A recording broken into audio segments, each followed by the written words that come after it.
Շնորհակալություն, պարոն վարչապետ, հարցս ձեզ է ուղղված 2022 կամ 23 թվականին Սյունիքի մարզ ձեր այցերից մեկի ժամանակ Գորիսում դուք անդրադարձաք նաև Գորիսում Սիսիանում օդանավակայան ունենալու հնարավորություններին, եթե չեմ սխալվում, նաև այդ ժամանակվա տարածքային կառավարման նախարարին հանձնարարական տվեցիք ուսումնասիրեն, կա այդ մասով նորություն կամ ինչ-որ գործընթացներ արվում են, թե ոչ, եւ քանի որ տարածքային կառավարման նախարարը այստեղ չէ, կուզենայի պատասխանեք Կապանի օդանավակայանի շուրջ թռիչքների մասով։ Ինչ խնդիր կա, որովհետև համացանցով տարբեր տեղեկատվություններ են տարածվում, լիցենզիայի հետ կապված, ինքնաթիռի հետ կապված, կուզենայի նշեք այդ մասով մտահոգություններ ունենանք ինքնաթիռի մասով, թե ոչ։ Շնորհակալ եմ պարոն Դանիելյան հարցի համար։ Օդանավի հետ կապված ես գիտեմ, որ հերթական տեխնիկական զննության մեջ է գտնվում օդանավը եւ նաեւ այս ընթացքում աշխատում են, որ միջև տեխնիկական զննության ավարտը այլ օդանավ հնարավոր լինի ներգրավել եւ թռիչքները կշարունակվեն, որևէ խնդիր չկա, այսինքն տեխնիկական է հարցը։ Ու գիտեք, քանի որ նաեւ հիմա այս ընթացքում պետք է աշխատենք, որ կոմերցիոն հետաքրքրություն առաջանա թռիչքները, որովհետեւ միջև հիմա սուբսիդավորվող թռիչքներ են եւ նաեւ փորձենք այնպես անել, որ հոսքերը մեծանան, որ նաեւ կոմերցիոն հետաքրքրություն լինի, իսկ ընդհանրապես փոքր ավիացիայի զարգացումը մեր ծրագրերի մեջ մտնում է եւ մենք ուսումնասիրում ենք եւ Սյունիքում, Շինուհայրում,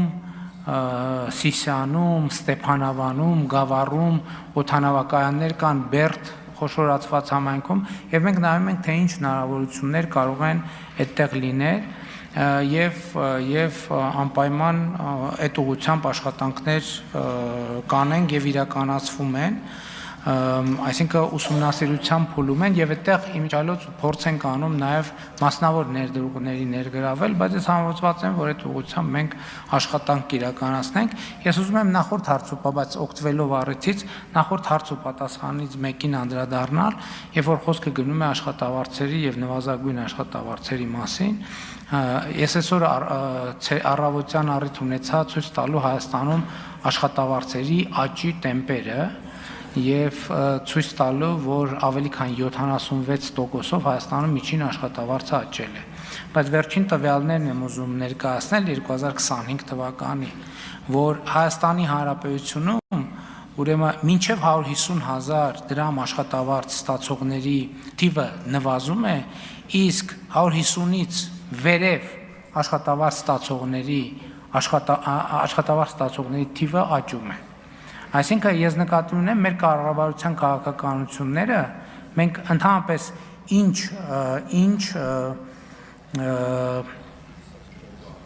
ինչ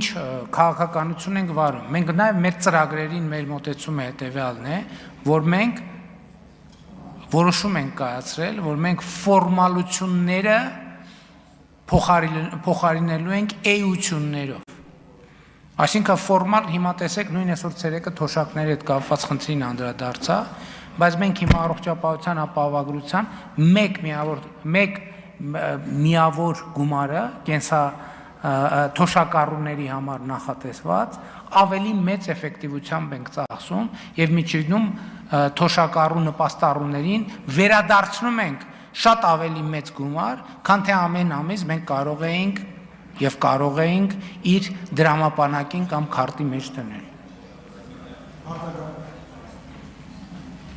Շնորհակալություն, պարոն վարչապետ, Կապման Երևան թռիչքներից 2000-ից ավել ուղևոր է 2025 թվականին օգտվել եւ դա փոքր, բայց օգնել է նաեւ զբոսաշրջության զարգացմանը եւ օգտվելով առիթից տեսեք մենք Սյունիքում միլիոնավոր դոլարներ ենք ծախսում, ի պատիվ ԿԳՄՍ նախարարության հարյուրավոր միլիոնների հուշարձանների վերականգնում ենք անում եւ դա մեծ հետաքրքրություն կառաջացնի հանրության մոտ, բայց ես կարծում եմ միևնույն է Հայաստանի ամենահարավային թևում զբոսաշրջություն զարգացման իմաստով միայն օդանավակայան եւ միայն սուբվենցիոն ծրագրերով միևնույն է մեր ուզած արդյունքին չենք հասնելու եւ խնդրում եմ նաեւ ձեր ուշադրությունը այդ մասով, որ Հայաստանի ամենահարավային հատվածը արդյունաբերականից վերածենք նաեւ զբոսաշրջության նպատակով շատ մեծ խոշոր զբոսաշրջային ներդրում պետք է արվի Տաթևից հարավ, միևնույն է, կաղում ենք զբոսաշրջության իմաստով եւ որպես երկրի ղեկավար խնդրում եմ նաեւ դուք ուշադրություն դարձնեք այդ հարցին, որ շատ մեծ ներդրում ա պետք, գուցե ճոպանուղի կամ նմանատիպ մեծ ներդրում, որպեսզի մենք էլ սունեցիներս հաճախ հանդիպենք զբոսաշրջիկներին եւ ի վերջո արդյունաբերական դրամաբանության հետ զուգահեռ նաեւ զբոսաշրջությունը զարգանա։ Շնորհակալ եմ։ Պարոն Դանիելյան, ես ձեզ հավաստիացնում եմ, որ Սյունիքի զբոսաշրջային գոտի դարձնելու ավելի մեծ ներդրում, քան խաղաղությունն է, հնարավոր չի անել, որովհետև Սյունիքի զբոսաշրջային հոսքերի արգելակումը այն չի, որ այնտեղ ճոպանուղի չկա, չնայած ճոպանուղի կա, կամ ինչ որ բան չկա, այլ է նա, որ դեսպանատները ամիսը 3 անգամ հայտարարում են, որ հանկարծ չգնաք Սյունիք, հանկարծ չգնաք Սյունիք։ Այսինքն մենք հիմա խաղաղությամբ այնպիսի ներդրում ենք արել Սյունիքում, զբոսաշրջային ոլորտում,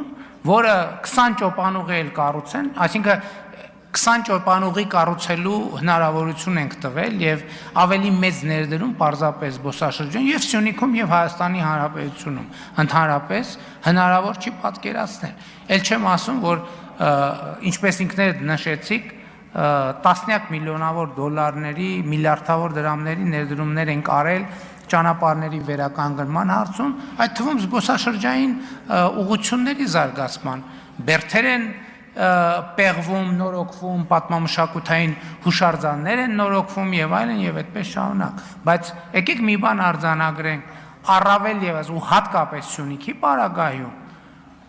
խաղաղությունից ավելի մեծ ներդրում ոչ գործնականում, ոչ տեսականում հնարավոր չէ։ Էլ չեմ ասում տրիպուղի նախագիծը,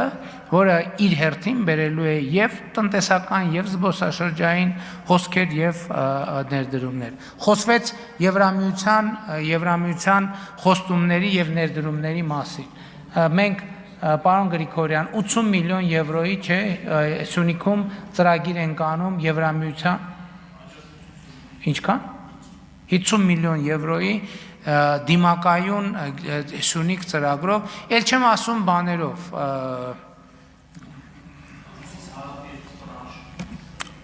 ներողություն, սուբվենցիոն ծրագրերով։ Այսօր կապանից բաներ են դնում, հանելուկներ են բանանում, չէ, որ կռահեք այս որ բնակավայրն է։ Այդ ծախսերի 70-80%-ը կառավարության հատկացումներով է արվել, կառավարության սուբվենցիոն ծրագրերով է արվել։ Բայց զբոսաշրջությունը, այսինքն խաղաղություն, կոմֆորտ միջավայր, պատմամշակութային հուշարձան, Կապանի եւ Քաջարանի արանքում Բերդի անունը մոռացա։ Բաղաբերդի պեղումների եւ վերականգնման աշխատանքներն են տեղի ունենում եւ այլն եւ այդպես շարունակ։ Այնպես որ ամեն ինչ իր հունով գնում է, ես էլի եմ ասում, այսօր ես իմ եզրափակիչ ելույթում էլ ասացի, մենք ինչքան էլ արագ շարժվենք ժամանակին չենք կարողանալու վազանցել։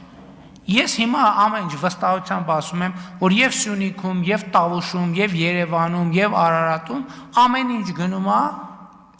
լավագույն սցենարով։ Եվ ես սրանում համոզված եմ պարզապես։ Այսինքն պարզ է, որ մենք ավելին ենք ուզում, բայց ավելին ուզում ենք եւ ավելին ստանում ենք, ոչ մի խնդիր չկա։